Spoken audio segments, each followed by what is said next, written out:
जी बिस्मिल्लाहिर्रहमानिर्रहीम अस्सलाम वालेकुम रहमतुल्लाहि व बरकातुहू। मेरा नाम है डॉक्टर मोहम्मद मुज़म्मिल हसन। एक नए सेशन के साथ आपकी खिदमत में हाजिर है। सबसे पहले तो आप तमाम अहबाब को 2023 का जो है दिन पहला यकम जनवरी 2023 बहुत बहुत मुबारक हो।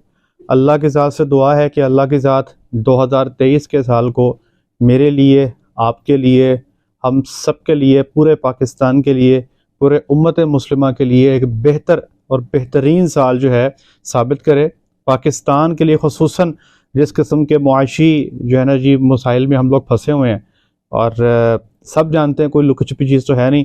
अल्लाह करे पाकिस्तान मुस्तहकम हो और पाकिस्तान में रहने वाले लोगों के लिए आसानी वाला मामला हो जाए। और डेयरी, क्योंकि हमारा ताल्लुक डेयरी से है और अल्लाह की ज़ात डेयरी में काम करने वाले जो फार्मर्स हैं उनके लिए भी आसानी वाला मामला फरमाए। आज मैं बातें करने जा रहा हूँ 5 बातें। वो कौन से 5 काम ज़रूरी हैं आपको 2023 में डेयरी फार्मिंग करने के लिए, और वो लोग जो डेयरी फार्मिंग कर रहे हैं उनको इस पे काफ़ी तवज्जो देने की ज़रूरत है। एक ज़माना था आज से कुछ साल पहले जब किसी भी तरह लोग डेयरी को चलाया करते थे तो आटा दलिया हो जाया करता था। अब ऐसा नहीं है।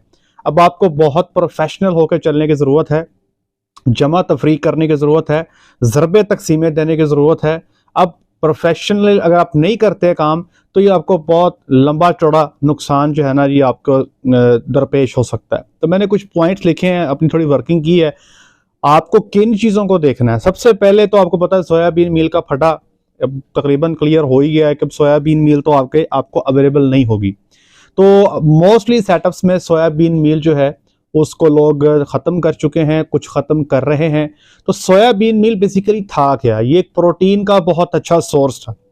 हमें अब अपने राशन में प्रोटीन के सोर्स पे जो सोयाबीन मील को रिप्लेस करे हमें काम करने की ज़रूरत है। इसमें कुछ सिफारिशात आपकी खिदमत में लेकर आए हैं। सबसे पहले ये याद रखिएगा कि दुनिया इस टॉपिक पे पहले से काम कर रही है, बहुत पहले से काम कर रही है कि आप सोयाबीन मील को कैसे रिप्लेस कर सकते हैं, आप सोयाबीन मील की जगह पे कौन सी आइटम्स को इस्तेमाल कर सकते हैं। मैंने बहुत सारे रिसर्च आर्टिकल्स पढ़े हैं, बहुत सारी चीज़ें ऐसी हैं जो यहाँ पर हमारे पाकिस्तान में अवेलेबल नहीं है। एक रिसर्च आर्टिकल मैंने पढ़ा, उस पर पूरा वर्किंग की है। मटर के ज़रिए हम सोयाबीन मील को और मकई के दाने को काफ़ी हद तक रिप्लेस कर सकते हैं, लेकिन मैंने अभी मार्केट में पूछा है तो मटर जो है उसकी अवेलेबिलिटी का इशू भी है, सीजनल आइटम है, और तीसरा मार्केट में जो आता है वो डैमेज्ड मटर मिलता है। तो खैर, नंबर 1, आपको सोयाबीन मील के ऑल्टरनेटिव में अपने राशन की प्रोटीन को बेहतर करने के लिए फॉरेज में आपको एल्फ अल्फा है, लूसन की है जो है उसको बनाना पड़ेगा। लूसन की है आप अपने राशन में 20% तक दे सकते हैं। आपके राशन का जो ड्राई मैटर है उसका 20% तक आप जो है एल्फ अल्फा है दे सकते हैं। इस पर बहुत सारे आर्टिकल्स मौजूद भी हैं और सारे लोग जानते हैं कि एल्फ अल्फा है या लूसन की जो है उसका फाइबर भी बहुत अच्छा है और उसका प्रोटीन वैल्यू भी काफ़ी अच्छा है। और ये मैं आपको एक और चीज़ बताता हूँ, जहाँ पे जानवर को बच्चा देने के बाद एल्फ अल्फा है पड़ती है वहाँ पे मेटाबॉलिक डिसऑर्डर्स जो हैं वो बहुत कम आते हैं, इस किस्म की बीमारियाँ कम हो जाती हैं। दूसरे नंबर पे आपको सोयाबीन को खुद उगाना है। मैंने 1-2 लोगों से रब्ता किया हुआ है, वो उन्होंने मुझे पीर मंगल का टाइम दिया है। मेरी कोशिश है कि मंडे ट्यूसडे को कहीं टाइम निकाल के उनके पास जाऊं और सोयाबीन के हवाले से कि उसका चारा आपने कैसे लगाना, पूरी इन्फॉर्मेशन आपके सामने लेकर आए। लेकिन एक बात मैं बताऊं, हमने पिछले साल 2022 बल्कि 2022 के स्टार्ट में हमने जनवरी 2022 में सोयाबीन और साथ ही साथ मकई इनको इकट्ठा लगाया था साइलेज बनाने के लिए। तो अब हमें इस किस्म के तजर्बे करने की ज़रूरत होगी, क्योंकि सोयाबीन अकेला लगाना वारा खाता है या नहीं खाता ये तो मैं आपको बाद में बताऊंगा जब पूरी इन्फॉर्मेशन मेरे पास होगी। लेकिन एक बात ज़रूर है कि इसकी जो प्रोडक्शन है एकड़ की वो थोड़ी होती है, चारा भी कम निकलता है और सोयाबीन जो है वो खुद भी कम होती है। तो हमें देखना पड़ेगा कि इसका चारा लगाना भी हमें वारा खाता है या नहीं खाता। इस पे मैं इंशाल्लाह पूरा सेशन आपकी खिदमत में जल्दी लेकर आऊंगा, ठीक है जी।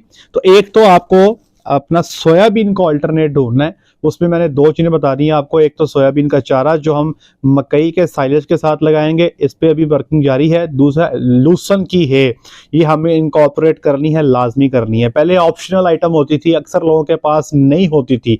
अब मैं आपको स्ट्रांगली एडवाइस करूंगा कि आपको इसको लाजमी अपनी खुराक का हिस्सा बनाना है, ताकि आप अपनी खुराक की जो ज़्यादा दूध देने वाले जानवर हैं उनकी प्रोटीन को मैनेज कर सकें।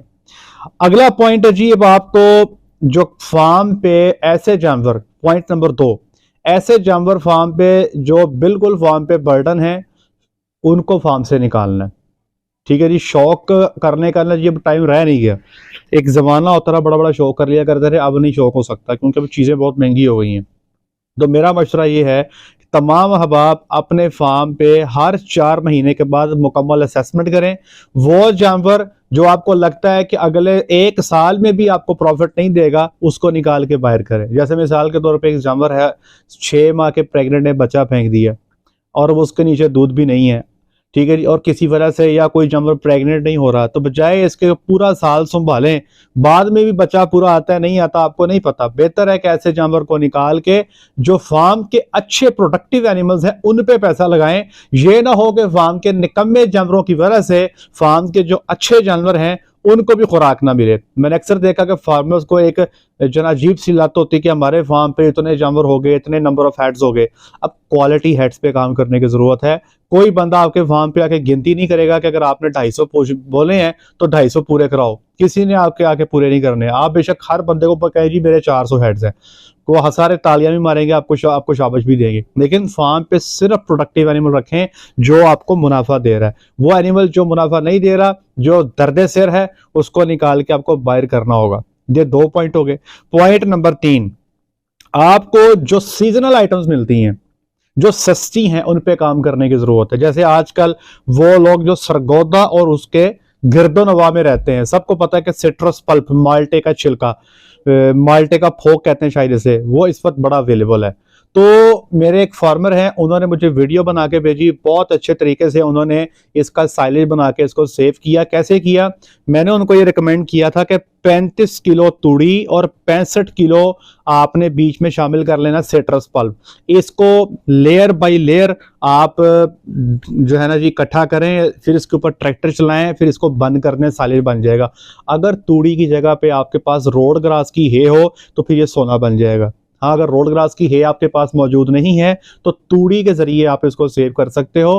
कैसे सेव करेंगे? पहले नीचे तूड़ी की लेयर होगी या रोड ग्रास की हे की लेयर लगाएंगे चॉप करके, उसके ऊपर ये फेंकेंगे जो आपका माल्टे का छिलका है, फिर इसके ऊपर दोबारा तूड़ी की लेयर होगी या रोड ग्रास हे की लेयर होगी, फिर उसके ऊपर अगली लेयर आप माल्टे के छिलके की लगाएंगे। 65% आपका होगा माल्टे का छिलका, 35% होगा हे या फिर आपकी तूड़ी। इसको अच्छी तरह मिक्स करके ऊपर ट्रैक्टर चलाएं, इंशाल्लाह बड़ी बेहतरीन चीज बन जाएगी। तो इससे भी अपनी आप कॉस्टिंग को आप कंट्रोल कर सकते हो। ये सस्ती आइटम है। इसी तरह जो चुकंदर है, चुकंदर का साइलेज अक्सर लोग इसलिए नहीं बनाते कि संभालना मुश्किल है, इसको कैसे फंगस लग जाता है, ये हो जाता है, वो हो जाता है। भाई अब करना पड़ेगा, मेहनत करके इसको अच्छे तरीके से संभालना पड़ेगा, इसको सेव करना पड़ेगा, क्योंकि ये वो आइटम्स हैं जो सीजनल हैं, सस्ती मिल जाती हैं। इससे आप अपने कॉस्ट को कंट्रोल कर सकते हैं।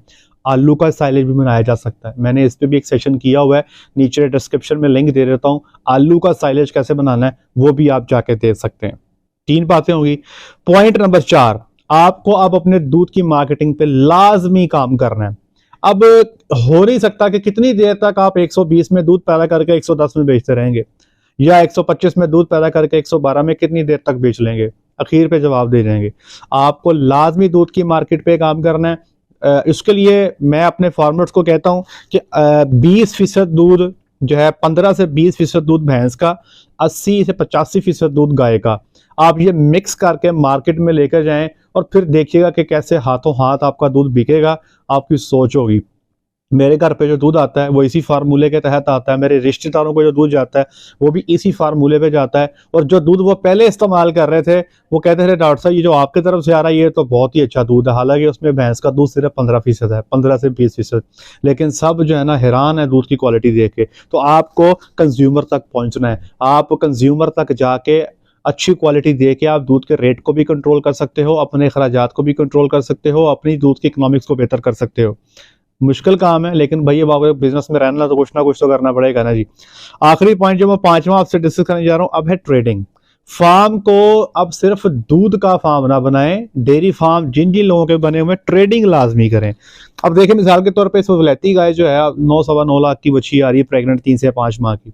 अपना टारगेट रख लें, वो बंदा जिसके पास 200 के करीब जानवर मौजूद हैं वो हर साल तय कर ले के 10 बच्चियां निकालनी है। जो प्रेग्नेंट होंगी 3 से 5 माह की। अब अगर हर साल वो 3 से 5 माह की 10 बच्चियां निकालता है तो कमोबेश 70 से 75 लाख रुपया जो है उसके हाथ में होगा। वो 70-75 लाख को कहीं पे भी इस्तेमाल कर सकता है। कहाँ पे? वो अपना साइलेज तैयार कर सकता है, वो उनके लिए वनडे की आइटम्स को लेकर स्टोर कर सकता है, वो कहीं भी इस्तेमाल कर सकता है, वो अपने मुश्किल वक्त में इस्तेमाल कर सकता है। बजाय इसके कि बाद में आप खुद भी तंग हो, फार्म पे काम करने वाले वर्कर भी तंग हो, फार्म पे काम करने वाला डॉक्टर भी तंग हो, और फील्ड में जो लोग काम कर रहे हैं, जो आपको वंडा देते हैं या जिनसे आप लोग मार्केट से रॉ मटेरियल लेते हो या जिनसे आप सप्लीमेंट लेते हो, सारे आपके पीछे फिर रहे हो, पैसे दे रहे हो, आपके पास हो कुछ ना। तो बेहतर ये है कि आपको एक सर्कल बनाना पड़ेगा कि अगर आपके फार्म पे हर महीने हर साल 200 के जानवरों पे कमोबेश, अगर आप मुझसे पूछें, अगर आपके पास 200 जानवर फार्म पे मौजूद हैं और मिल्किंग में आपके पास तकरीबन 120 जानवर हैं, तो मेरे ख्याल में आपको हर साल कमोबेश 20 से 25 बच्चियाँ रिप्लेसमेंट में 25 बच्चियाँ आपको लाजमी चाहिए। तो बाकी जो एडिशनल बच्चियाँ हैं वो आप मार्केट में सेल करें। यही कुछ तरीके हैं जिनके ज़रिए आप अपने आप को स्टेबल कर सकते हैं। और याद रखिएगा कि अब ये कह लें कि हवाई फायरिंग में आप काम चला नहीं सकते, अब आपको इस पर सीरियसली सोचने की ज़रूरत है। अदरवाइज़ जो है ना जी, वो मुश्किल का सामना करना पड़ेगा। और डेयरी की सट बड़ी डूंगी है, इसका पता लगता बाद में जाके, साल बाद जाके। ब्रॉयलर की तरह नहीं है कि 40 दिन बाद आपने हिसाब लगा लिया कि इतने बच के इतने नुकसान, नहीं, ऐसे नहीं है। इसमें आपको पता लगता साल बाद जाके कि यार ये क्या हो गया। आज ही 1 साल बाद की प्लानिंग करें तो इंशाल्लाह चीज़ें आपके लिए आसान होंगी। हमारा काम है आपको बताना। मैं इंशाल्लाह ये साइलेज पे, सोयाबीन के साइलेज पे, सोयाबीन के फॉडर पे मैं वर्किंग कर रहा हूँ। जल्द आपकी खिदमत में सेशन लेके आएंगे। ले जी, आज के लिए इतना ही। अपना ख्याल रखें, दुआ में याद रखें, 5 वक्त की नमाज़ अदा करें। अस्सलाम वालेकुम।